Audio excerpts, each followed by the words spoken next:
दोस्तों, स्वागत है आप सभी का आपके अपने YouTube चैनल पर।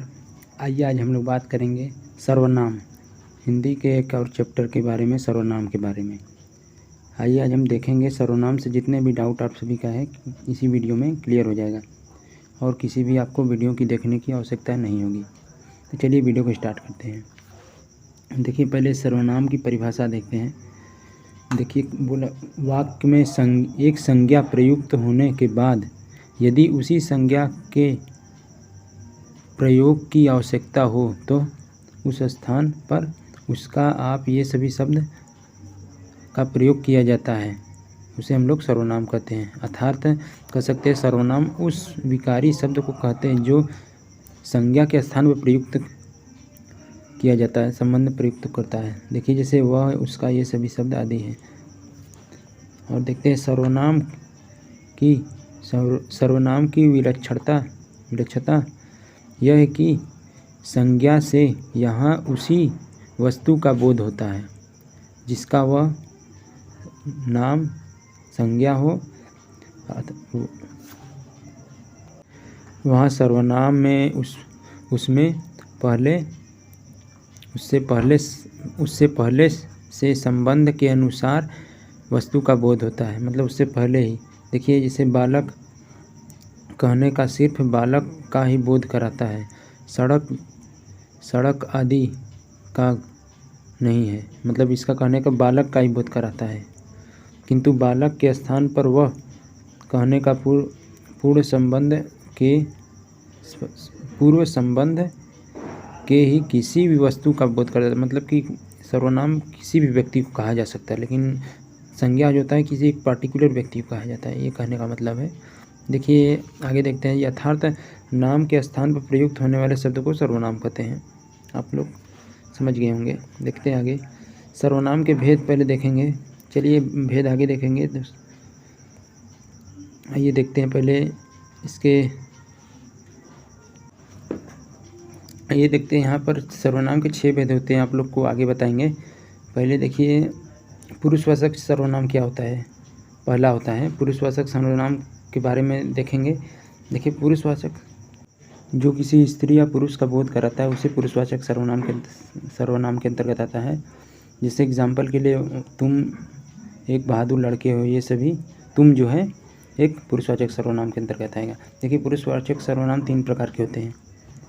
देखिए, पहला देखते हैं उत्तम पुरुष। उत्तम पुरुष कहने का मतलब आप ध्यान से समझिएगा। देखिए, बात को बोलने या कहने वाला को उत्तम पुरुष कहते हैं, मतलब कि जो बोलता है। जैसे उत्तम पुरुष में अंतर आता है मैं, हम, जो बोलने कहने वाला है। दूसरा देखते हैं मध्यम पुरुष। बात को बोलने वाला जिससे बातें कहे मध्यम पुरुष होता है। समझ में आया ना। देखिए, जो बात को बोलने वाला हो और जिससे बात कहे। और तीसरा देखते हैं उत्तम पुरुष में, अन्य पुरुष में एक आता है। देखिए, इसमें सभी आ जाते हैं जो बचे रहते हैं, इसके संबंध कहीं की गई हो, अन्य पुरुष आते हैं। मतलब जो बचा हुआ है वो अन्य पुरुष में अंतर आता है। ये शब्द देखिए दोस्तों, याद रखिएगा। मध्यम पुरुष में जो होता है तुम, आप। मध्यम पुरुष में जो दोस्तों होते हैं इसमें तुम हो सकता है या आप हो सकता है, ये सभी शब्द सिर्फ होते हैं। तुम शब्द हो गया, आप हो गया, ये मध्यम पुरुष के शब्द होते हैं, बस याद रखिएगा ये। और उत्तम पुरुष में मैं, हम, मतलब स्वयं की बात करें जाए, यहाँ पर हो जाएगा। और जो बचा हुआ है अन्य पुरुष के अंतर्गत आता है। देखिए, वे शब्द, ये सभी अन्य शब्द हैं जो हैं, ये है अन्य पुरुष के अंतर्गत आते हैं। आइए देखते हैं दोस्तों। देखिए, जैसा कि हम लोग मेला घूमने आए हैं, यहाँ पर देखेंगे वे लोग चले गए, ये सभी देखिए उत्तम पुरुष के, अन्य पुरुष के उदाहरण है। देखिए, अब दूसरा पुरुषवाचक हो गया। अब देखिए दूसरा निजवाचक सर्वनाम होता है। जब सर्वनाम से कर्ता का भाव हो, निजवाचक सर्वनाम होता है। कर्ता का भाव हो, इस बात को याद रखिए।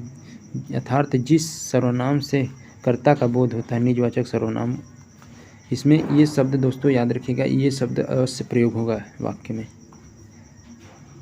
बस यही आपका ट्रिक है। निजवाचक मतलब कि स्वयं के बारे में बात हुई। मतलब देखिए एग्जाम्पल से समझेंगे। निजवाचक सर्वनाम आपका प्रयोग निम्नलिखित के अर्थ में किया जाता है।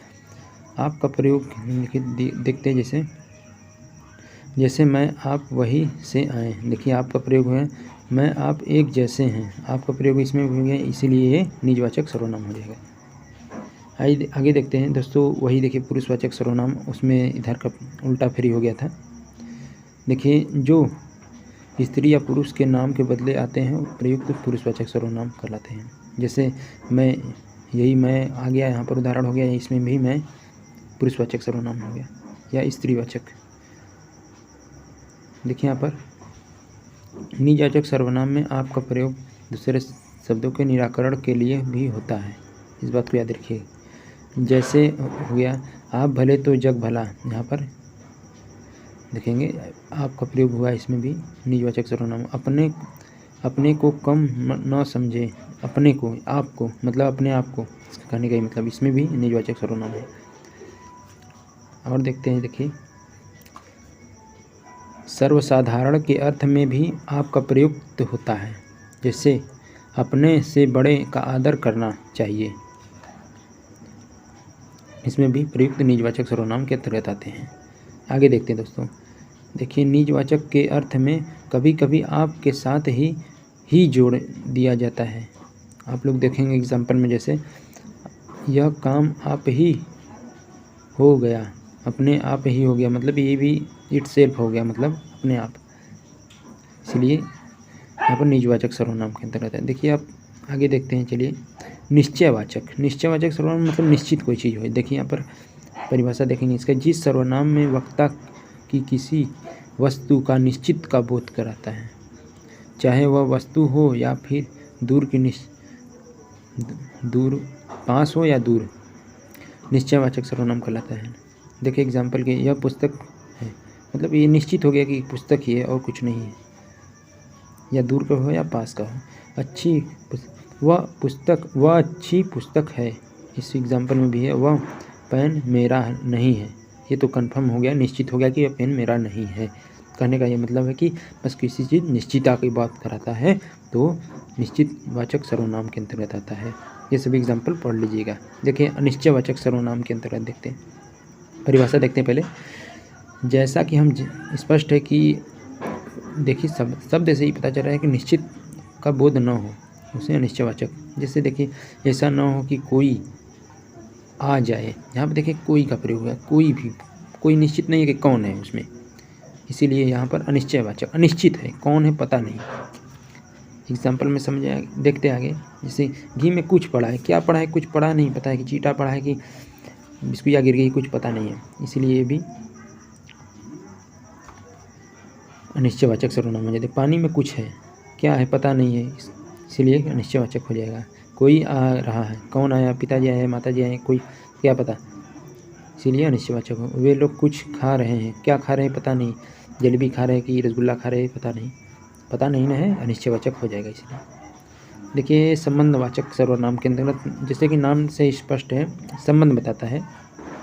जैसे परिभाषा देखेंगे, जिस सर्वनाम से दो व्यक्ति या वस्तु परस्पर एक दूसरे संबंध स्थापित प्रकट हो, संबंध प्रकट करते हैं, संबंधवाचक सर्वनाम कहलाते हैं। उदाहरण के लिए देखते हैं, जो बनाओ सो काटो, जो बनाओगे सो काटोगे। देखिए यहाँ पर एक संबंध बता रहा है, जो बनाओगे सो काटोगे, तो बता रहा है ना। देखिए एग्जाम्पल अगला देखते हैं, जो चाहो सो करो, यहाँ पर जो चाहोगे वो करोगे, यहाँ पर संबंध बता रहा है सो, इसीलिए ये भी संबंधवाचक हो जाएगा। वह कौन है जो रो रहा है, यहाँ पर देखिए संबंधवाचक का ये सर्वनाम का प्रयोग किया गया है। जो कल आएगा सो इनाम पाएगा, यहाँ पर भी सो का प्रयोग जो है संबंधवाचक दर्शा रहा है। देखिए एक संयुक्तवाचक सर्वनाम होता है। देखिए ये मोस्ट इम्पॉर्टेंट है, सभी एग्जाम में ये अधिकतम पूछा जाता है संयुक्तवाचक सर्वनाम से। देखते हैं, संयुक्त मतलब संयुक्त रहता है। देखिए बात समझिए, देखिए समान हिंदी सर्वनाम, देखिए यहाँ पर संयुक्त सर्वनाम का उल्लेख किया गया। सर्वनाम के किसी भेद को इनका रूस के हिंदी व्याकरण के विद्वान, देखिए नाम दिया गया है डॉक्टर टिम्स, याद रखिएगा, ने एक श्रम भिन्नता इसलिए की है कि क्योंकि इनमें एक से अधिक शब्द होते हैं। मतलब एक से अधिक शब्द होते हैं, संयुक्त होते हैं, मतलब जुड़े हुए होते हैं। संयुक्त सर्वनाम स्वतंत्र रूप से संज्ञा शब्दों के साथ प्रयुक्त होते हैं। देखिए जैसे सब कोई, ये सभी शब्द संयुक्त शब्द हैं, ये सभी याद रखिएगा। सब कोई हो गया, जो कोई, कुछ न कुछ, कुछ कुछ, कोई कोई, कोई, ये सभी, कुछ भी, कुछ, एक, सब, कुछ, ये सभी शब्द जो हैं संयुक्तवाचक सर्वनाम आते हैं। तो ये दोस्तों लास्ट टॉपिक था। ऐसे ही वीडियो पाने के लिए चैनल को सब्सक्राइब, लाइक करिएगा, क्योंकि ऐसे वीडियो बनाने के लिए दोस्तों बहुत मेहनत लगता है। अपने फ्रेंड्स के साथ भी शेयर करिएगा, ताकि ऐसा वीडियो बनाने के लिए हमें मोटिवेशन मिलता रहे। मिलेंगे दोस्तों नए वीडियो में, तब तक के लिए जय हिंद, जय भारत।